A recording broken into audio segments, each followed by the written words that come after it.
এই যে ছোট্ট গ্রাইন্ডারটা, এটা ছোট হলেও এটার কাজ কিন্তু বেশ সুন্দর। অল্প মশলা গুঁড়ো করার জন্য এটা বেশ ভালো কাজ করে। আমি এখানে প্রায় 100 গ্রামের মতো জিরা গুঁড়ো করলাম। জিরাটা গুঁড়ো করার আগে আমি রোদ্রে 2 দিন ধরে শুকিয়ে নিয়েছি। শুকনোটা যদি ভালো হয়, ঝরঝরে থাকে মশলা, তাহলে গুঁড়োটাও বেশ মিহি হয়।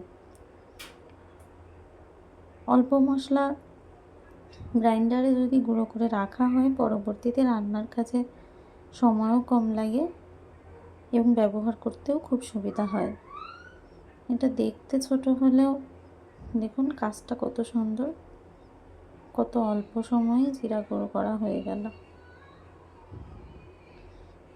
এখানে যতটা মিহি হয়েছে, এরপরেও যদি আপনারা মিহি করতে চান, তাহলে ছাঁকনি দিয়ে একটু ঢেলে নিলেই কিন্তু মোটা দানাটা থেকে যাবে। আর মিহি গুঁড়াটা এই যে এইভাবে বাটিতে নিয়ে নিলাম আমি।